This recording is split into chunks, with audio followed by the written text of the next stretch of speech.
before that, I would like to introduce about my family a bit. So I'm from Myanmar, Jardine Schindler, and you have seen the sign at the lift. So we are engineering company. We focus on lift, escalator, and moving wall. So we have been here since 1999. So we are from Switzerland. Because whenever I introduce Schindler, people always pronounce like Schneider. We are not Schneider, we are Schindler. Yes. Okay. So when I was asked to share about my experience on HR topic, I think it's better to share about what challenges we are facing in Myanmar in terms of human resources. So as an HR professional, on everyday basis, we are facing many challenges. But today, I just want to focus on 4 areas. So the first one is recruitment. The second is remuneration package. The third one is engagement and retention. And last but not least, organizational development. So today I will focus on these 4 areas. What are the challenges, how we are trying to overcome, and what strategy we are using. And later on I will share my vision on human resources. So the first challenge is recruitment challenge. So we all know that these days people are talking about that recruitment is very time consuming and it is more challenging day by day. Because we are saying that in the market, we can see there are many people who are applying for the job, but most of them are not qualified. So whenever you advertise the vacancy, you may receive like 30 or 50 applications. But when you screen down, I think around 20 people will be qualified enough for the interview. And that's the thing. So because of that, we are competing for the talent. So even in the Asia community, we use the word like war for talent. It's kind of Cold War, fighting each other to attract the talent. So, and another thing is, these days more and more qualified candidates are passive. They are not actively looking the job. So it's very difficult for us to attract and to reach out to that candidate. And another thing is, when, let's say we arrange interview, we go for like 10 people, to come for the interview, but only like half of them turn off, and they fail to come for the interview. And these men, I was very frustrated hearing from my recruiter that even applicants are requesting that, can I come after work 6 p.m. or can I come on weekends? So they are requesting that kind of things that I feel like unreasonable request, because in our time, if we want job, we have to go. If we got a call, we have to go and get the interview. But these days, they feel like, oh, I'm qualified, so I don't care. You have to adjust the schedule according to my availability. So that's another challenge. And another thing is, these days, the recruiting channels are changing. So previously, even last 2 years ago, I can still rely on the printing media. But these days, especially young people, are not reading the printing media. So we also have to come and advertise our vacancy on the job portal. So these days, there are many job portals, including JobNet, and then there are many more job portals. So we also have to use that.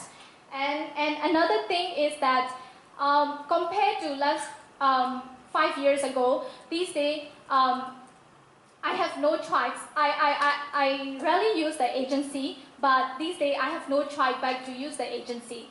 But because the trend is changing, the candidates think that if they directly apply to the company, they won't get the information. They just go and see the website and just read about the company information, not about the salary range and not about the benefit package. So what they do is that they apply through the agency so that they ask every question, whatever they want to know. What is your budget for salary? What kind of benefit package can I get? Can I get the flexi working hours? So so agency is asking on behalf of the candidate. So we also have to give that kind of information to the agency. So if you want to get the right candidate for some position, we can't just announce on the job portal. We also have to reach out to the agency. So these are the challenge. So how can we overcome this challenge? So for me, I feel that the essence of overcoming this challenge is employer branding. course, for us it's easy because our brand is well known. So, but for the startup or the medium-sized organization, you also have to build up your employer brand because you can save a lot of money, and not only that, you can also attract the right candidate to apply for the job. So employer branding is very important. One way of doing that is that you have to give the candidate experience. So whenever I interview the candidate, I consider myself as a salesperson. I have to sell my organization to the candidate.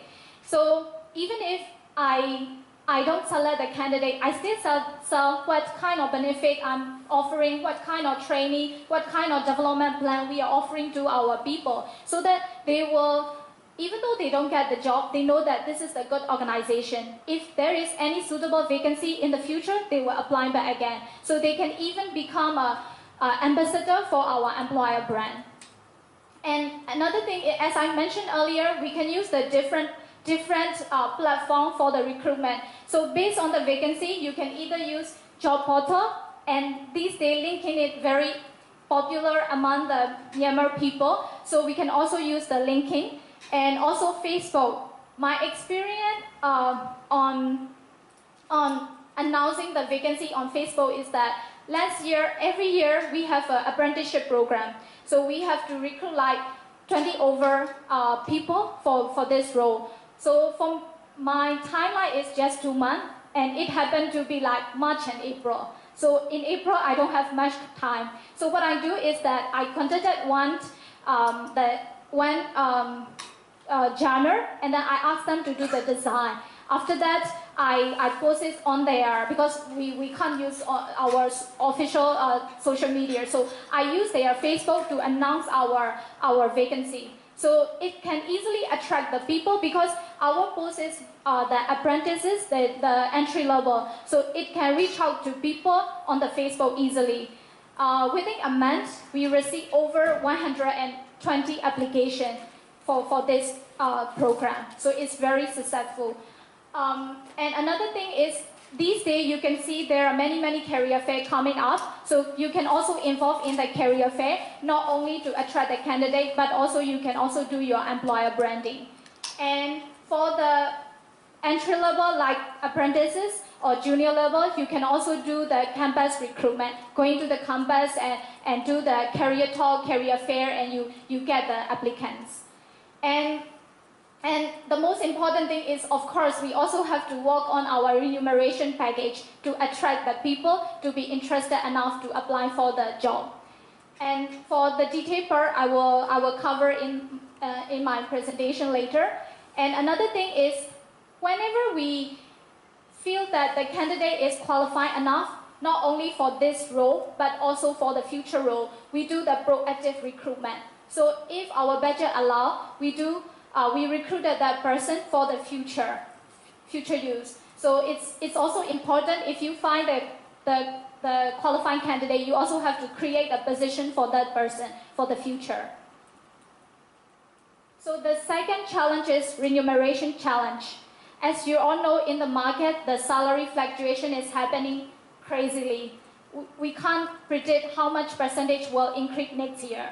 So, and another one is that the candidates are well educated enough and then they have a high expectation on the salary increment. So on average, the candidates are expecting to get like 20 to 30% increment when they move to another job. And another thing is that we can't just focus on the salary, basic salary. We also have to work out the benefit package. So how can we do that? We can work two parts. One is the mandatory. The second one is non-mandatory. So in mandatory part, for compensation, we must have a competitive salary, basic salary. And also we can give like performance bonus, annual bonus, and then achievement incentive. For salespeople, we can give the sales incentive based on the unit they sold or based on their performance. And for other people, we can create a kind of incentive. For us in our company, we are engineering company. So first we encourage people to upgrade their skill. So we have a different exam. If they pass one exam and if they can upgrade their level, we give the incentive so that people will try to get the good performance. And another thing is we can also give the different allowances. So these days, the most common question that candidates ask is that, will you provide the ferry or will you give transportation allowance? So this is very popular because of the traffic jam. So we can consider whether we will give the ferry, we will provide the ferry, or we will give them the transportation allowance. And then we can also give medical allowance, education allowance, social allowance like wedding allowance, funeral allowance. So these are the mandatory parts. And in terms of benefit package, you can consider to give like health insurance, medical insurance, life insurance, and there are different type of leave. And we can also give paid leave like maternity, paternity, annual sick leave, so different kind of paid leave. And then we can also arrange annual medical checkup for them. So for us in Schindler, every year we review our package because employee expectation is different. So we also have to listen to our employee whether this benefit is really benefit to them or not. So we have to revise every year based on their requirement. And another thing is we also have to consider their career development. So we have to give the clear career path to them. Especially young people these days are asking like, what will be next? What will be my next role? So how can I achieve that role? So we also have to give the clear career path for them. And we also have to provide the training and development plan. Training alone is not enough because if you make sure to have the return on investment, you also have to plan out with the development plan so that your training will be more effective. And then we also have to create the working environment. For me, I feel like above all else, even if you can provide all those benefits, if you don't have the good working environment, people will not stay. So we also have to create the happy working environment so that people were willing to come and work for your organization. And also a wide career platform. That means that in Myanmar, most of the company just fix the career platform. Because if you work for HR, you also have to consider your career development in the HR field. But for us, we arrange the different platform for our employee based on their interest. Their interest is keep changing. So if they want to explore new role like business development or sales role, we allow them to change to the new career. So the third challenge is retention. I think most of us here has faced this a lot. Even I was discussing with a lady and she was sharing her experience. So these days, the employee lifespan is quite short. Compared to 5 to 10 years time, the employee work for a company at least 3 to 5 years time. But this is not the case today. Because you see when the applicant apply, you can see that they are moving after 1 to 2 years time. And it's rare to see like after 3 years. So the lifespan is quite short to move one job after another. And second one is the hot topic, millennials. So these days, in the workforce, millennial percentage are increasing. So based on the research, by 2020, there will be a 50% millennials in the workforce. So we also have to prepare for that. And also, another thing for people resigning is that in the organization change process and procedure. And it's a kind of change and people are frustrated and they easily move to another company. And then another thing is people always wondering, what is my role? What is my responsibility? What are the policy? So these are the things contributing to the retention challenges. So how can we overcome that? So I have come up with 3 categories. One is employee relation. I think it's important. Whenever we feel that even the line manager think that to retain the people, they just focus on the salary. But we shouldn't do that. We also have to focus on the employee relation. We must have an open communication. Most of the cases happen based on the misunderstanding. So we have to create the open communication culture so that people can easily open up they are constrained, they are complained, and they can talk to us openly so that you can easily know what you need to do for them. And then we must communicate business direction to them so that they will have a full understanding of what business are doing, where we are going to. And then we also have to give the regular feedback. Feedback, whenever we say feedback, we give to the people who do the wrong job.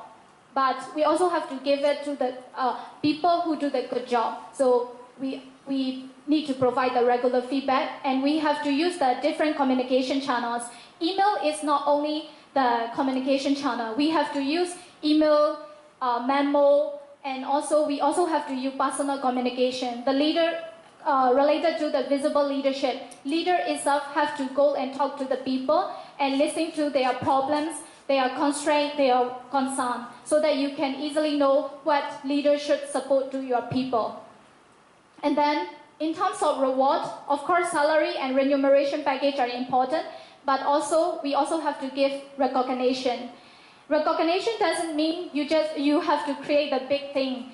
Even the simple thank you means a lot, or even a pat on the back means a lot. If you find your employee is doing a great job, you just say that it's a great job. It means a lot to them. So, and another thing is to encourage people to stay long with your organization. You also have to create long survey award. You can start from 3 year, 5 year, 10 year, so that people will be willing to stay with your organization. And another thing is we can also create the certification. It's something like Employer of the Year, Best Performer of the Year, so that kind of certification.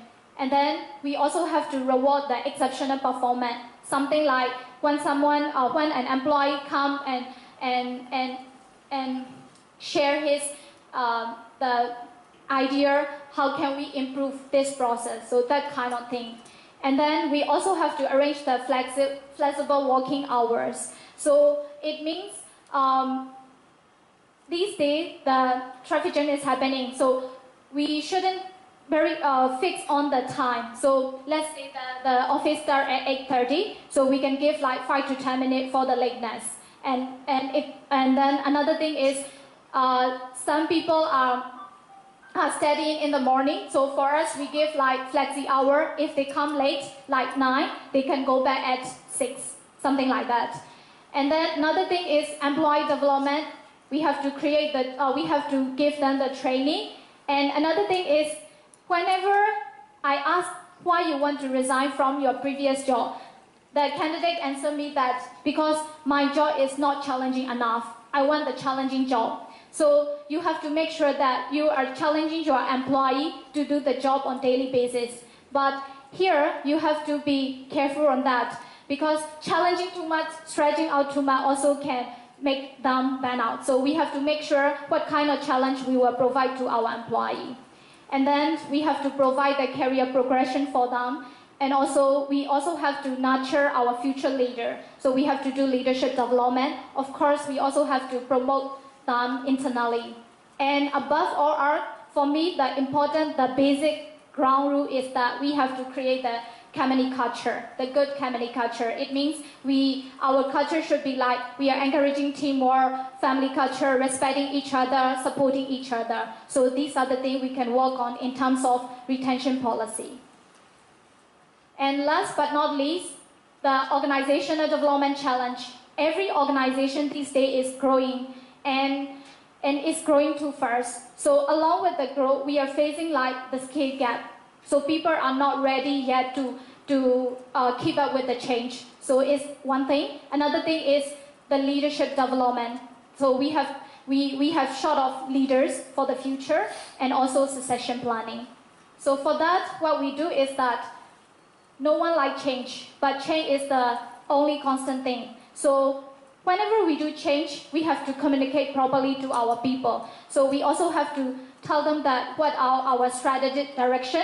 So because of this change, what kind of skill we will need in the future, so that they will get prepared for the future change. And also, we have to nurture our leaders, future leaders. So we have to arrange the leadership training, not only the classroom, but also the on-site training. So we also have to give them the stretch assignment to take up the challenging role to get ready for the future leadership role. And also, we also have to plan out for the succession planning. Succession planning doesn't happen overnight. So we should prepare for like at least 2 to 3 years time. So for one person, if you feel that this person is got the potential and good performance, we have to plan out whether this person will be ready to take up the role within 3 to 5 years time. So we have to plan out for the succession planning. We must create the pipeline for the leaders. And then we also have to arrange the human capital readiness. It means when we train our people, not only doing for current job, but also for the future job. So we have to prepare their readiness for the future. So I was asked to share about my vision for the future on human resource. I come up with this triangle when I prepared this presentation. So when we start HR department in here or anywhere in the world, it is just a personal administration department, just doing the payroll, just recruiting people, not adding that much value to the organization. So where are we now? We are now at the second stage, human resources, adding value to the organization. So our HR strategy must focus on the business strategy. It also needs to align with the business strategy, and we are also supporting our organization to get ready for the capability of our employee. But it is not enough yet. I want to become a human capital management, the person who can create value for the organization. So it means for the time being, HR, everyone see like supporting role, but we ourselves have to try our best to become an operational role. It means we will work together with other departments to become an operational person. So we have to equip ourselves with business acumen to know how can we support, how can we create value for the organization. So this is where I want to be, and we also need to prepare for that. So as an HR professional, how can we prepare for that? So I have come up with a few competencies to equip ourselves with to prepare for the future. So there are many skills that we need to equip ourselves with, not only for now, but also for the future. So I think these 10 skills are very essential for every HR professional in the organization. Why I put listening skill in the first? Because every day we are dealing with complaints, problems. We also have to listen actively to our employee. Even just listening make other people feel that you are paying attention to that person. So listening skill is very important. Of course, we also need to be a change agent to facilitate the change between the organization and the employee. And also we have a good understanding of the business acumen. And also we must practice our thinking on a strategic way. And these days, there are many new laws coming up. So we also have to have the full understanding of the legal thing. And negotiation and influencing skill and data analysis skill.